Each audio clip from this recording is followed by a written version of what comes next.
Broadcasting across California, California's only statewide political show.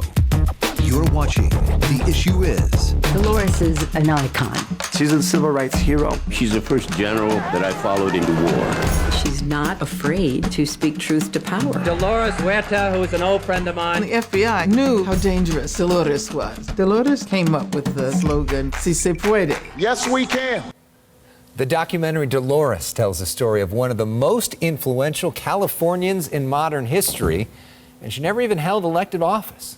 Welcome to The Issue Is. I'm Elex Michelson. In recent months, we've been closely following the day-to-day back and forth of the recall race. Now that that's over, we can all take a deep breath and focus on big conversations about our past, our present, and our future. And who better to talk to about all three during this Hispanic Heritage Month than Dolores Huerta. She, of course, co-founded what would become the United Farm Workers with Cesar Chavez. She is the winner of the Presidential Medal of Freedom, recipient of at least 15 honorary doctorates, mother to 11 children. Dolores Huerta, welcome to The Issue Is for the very first time. It is an honor to have you with us. Oh, thank you for having me. Of all those things, I don't know what is most impressive. I mean, each one of them is so extraordinary in their own. And we should also point out, which is also extraordinary, you're 91 years young. Yes, I am.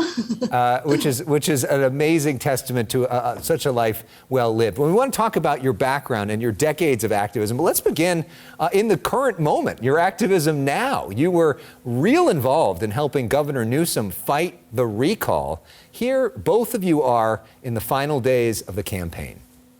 Governor, you know we love you, okay? You know we love you. Thank you very much. Governor Gavin Newsom. It's as good as it gets for me, guys. I mean, you cannot take Dolores Huerta for granted. I mean, I know she's your own Dolores Huerta, but it's a treasure, and we talk about legends. This is a living legend. What did that mean to you to hear that, and what do you make of the recall results?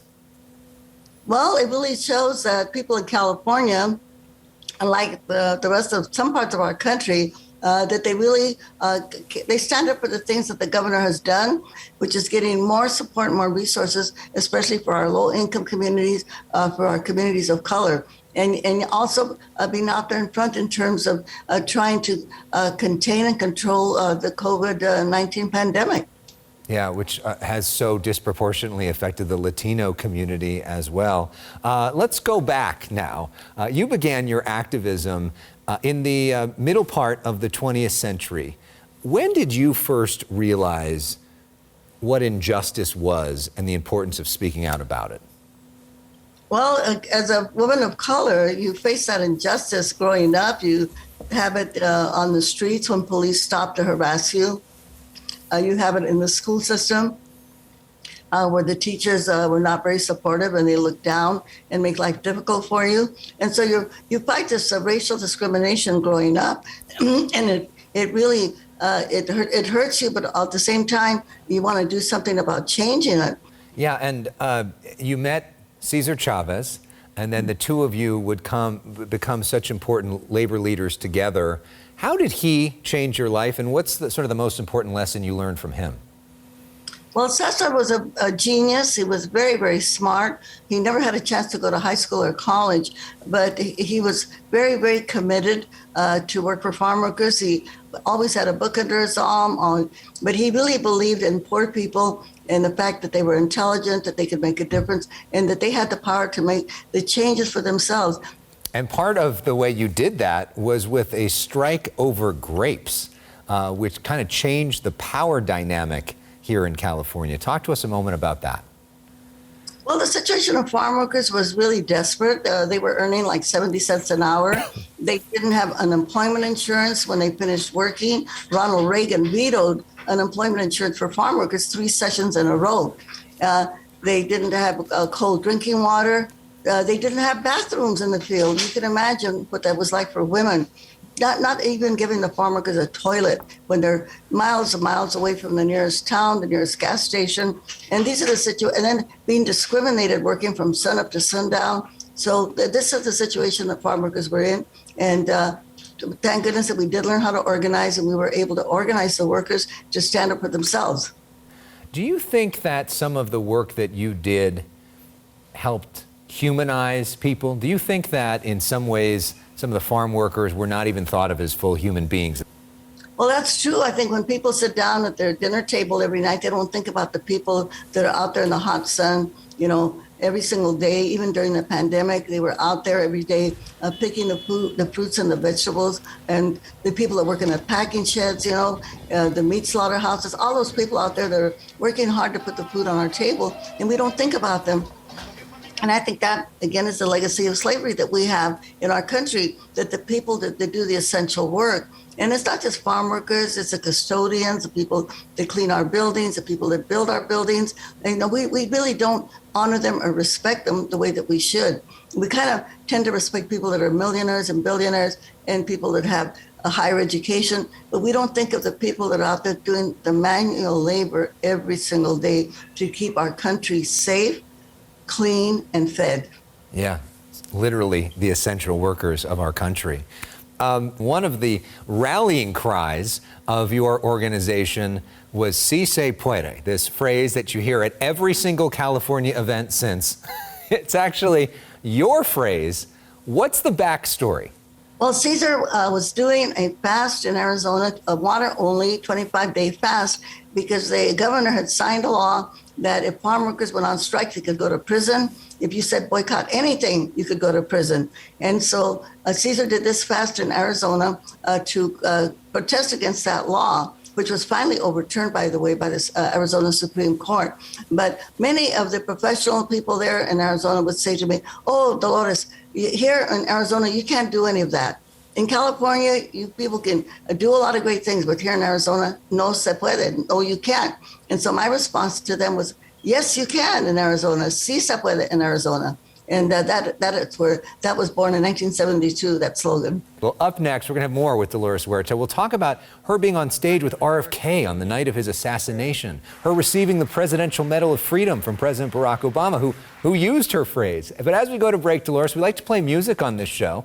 So here is some music from your 90th birthday celebration. Si se puede, si se puede. Te venimos a cantar. Mira que todos somos uno. Te venimos a cantar. We are one human race. Te venimos a cantar. And Dolores Huerta, who is an old friend of mine and has worked with the union, to thank her and tell her how much I appreciate her coming tonight. That was Robert F. Kennedy talking about Dolores Huerta at the Ambassador Hotel on the night that he was assassinated. Dolores Huerta is back with us. That is one of the many moments where you were right at the center of history. Can you talk to us a bit about RFK and what that night was like? Well, Senator Kennedy was a big supporter of the Farm Workers Union. He would come out and do fundraisers for us. And then, of course, when we lost him, it was a very tragic circumstance for all of us, because when you had somebody that was as powerful and as caring, the one thing about Robert Kennedy, I like to say this about not only him, but Ted Kennedy also, and the Kennedy family, Kerry Kennedy, and all of his children that continued the legacy of doing good works and helping people that need help, and that they always bring you in through the front door, not the back door. That's the way that the senator was. He didn't say, "I know what's good for you." He would say, "How can I help you? What do you need?" I can't even imagine what it must have been like, though, to be there that night. Well, it was horrible. It was terrible. It was like, and it was a setback for the entire country, not only for the farm workers and the labor movement, but the entire country. Our country is, I think, still suffering from his loss, from having that loss, having him taken away from us the way that he was killed. You were awarded the Presidential Medal of Freedom, the nation's highest honor, by President Barack Obama. And to think about where you started and all of the discrimination you faced, to then be at the White House, having our country's first African-American president, a community organizer himself, presenting you with that medal. What was that moment like? Well, that was a very humbling moment, because I know I received that medal on the backs of farm worker martyrs. We had 5 people that were killed during the farm worker movement just to get the basic human rights for farm workers. We had hundreds that were beaten, that went to jail to get their basic human rights. people who lost their homes. So it was on the backs of all of those people that I received that medal. And of course, I was very grateful, very honored, but also very humbled.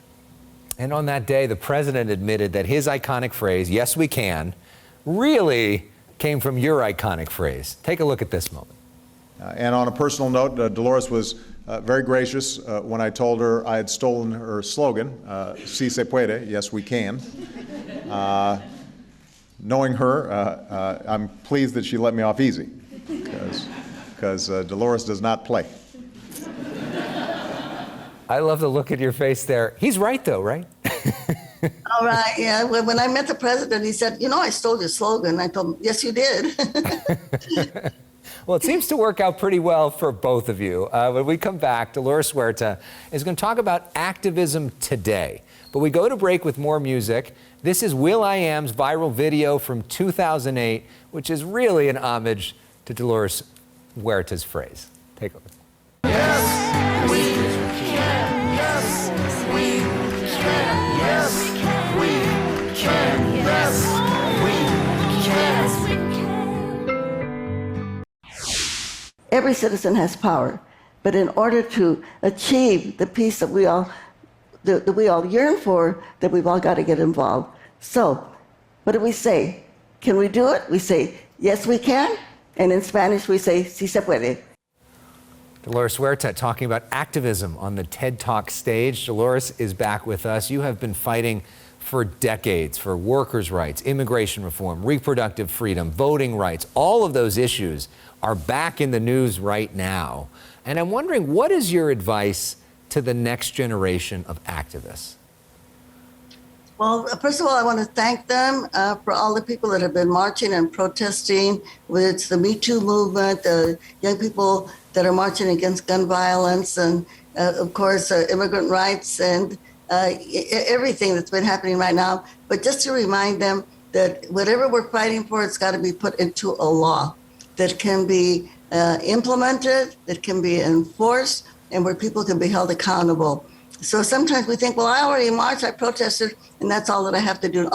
No, we've got to go out there and elect progressive people to our local school board, our city council, our state legislature, and of course our Congress. During that TED Talk, you talked a lot about apathy and how that is one of the great evils out there right now. How do you cure apathy, though, especially for a lot of folks, especially lower income people who feel like the system is not working for them and that they don't have a voice in it? How do you get through to people that have kind of thrown up their hands? Well, I think we can give them the examples of the farm workers, who are the poorest and of all, and discriminated, and yet they were able to make changes and win what we fought for, that unemployment insurance, the right to have a union, et cetera. But they had to go out there and do it.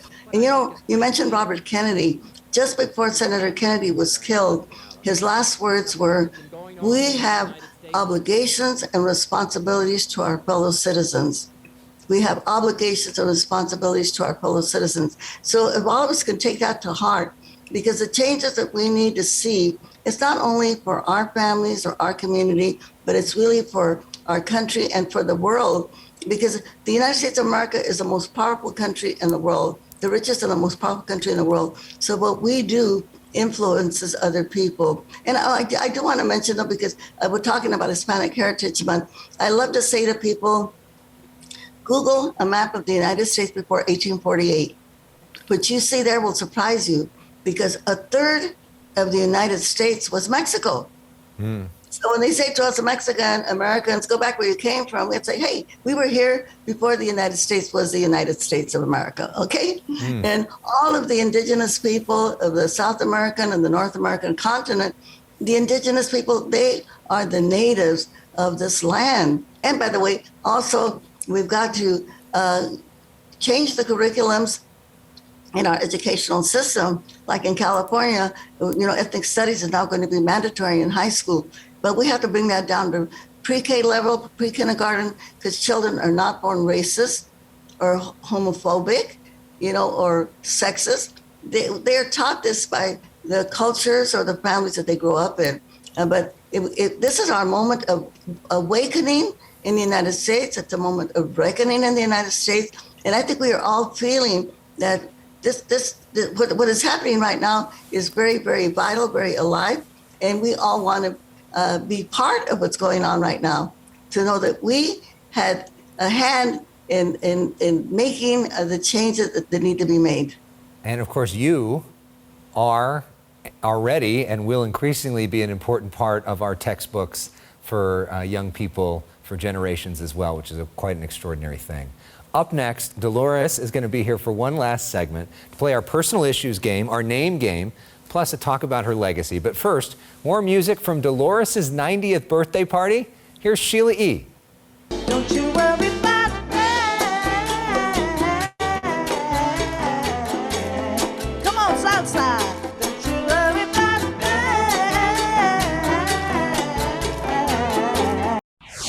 We don't use the word icon. We use the word I can. I can. Scenes from the dedication of Dolores Huerta Plaza in Boyle Heights, one of the many places around California named for our guest, the iconic civil rights leader, Dolores Huerta. Welcome back to The Issue Is, Dolores. We like to play games on our show, so this next game is called the Name Game. This is where we say a name, and you say the first word that comes to mind. Okay, you ready? Mm-hmm. All right. Cesar Chavez. Honor, bravery, courage, leader. Robert F. Kennedy. Our martyr, someone who could have saved us and really taken our country forward, somebody who cared about the poor and the oppressed. Barack Obama. Our first African-American president, a great leader that I was so fortunate to know him and meet him, and Michelle and the family. Donald Trump. An uneducated person that needs a lot of help. Gavin Newsom. Our governor who has won his recall and is a great fighter against global warming, and who I believe is going to lead not only our state but also our country into making more and better progress. Let's play personal issues. This is where we put 30 seconds on the clock, and you give us rapid fire answers. Okay, here we go. This is where we have some fun, get to know you a little bit better. What is your favorite TV show?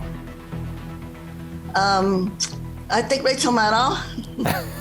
What's your favorite book? Larry O'Donnell and Rachel Maddow. That's okay. It. That's what's your favorite book? Oh my goodness. I have so many books that I read. I'm currently reading How to Be an Anti-Racist. I think that sometimes we think that we know a lot, but we really don't. What's your favorite band or musical artist? Carlos Santana. Carlos Santana, who's a part of your 90th birthday celebration as well. You are a mother of 11. How do you pull that off? Well, you have to ask for help, because I think a lot of times we as women think that we have the sole responsibility to raise our children.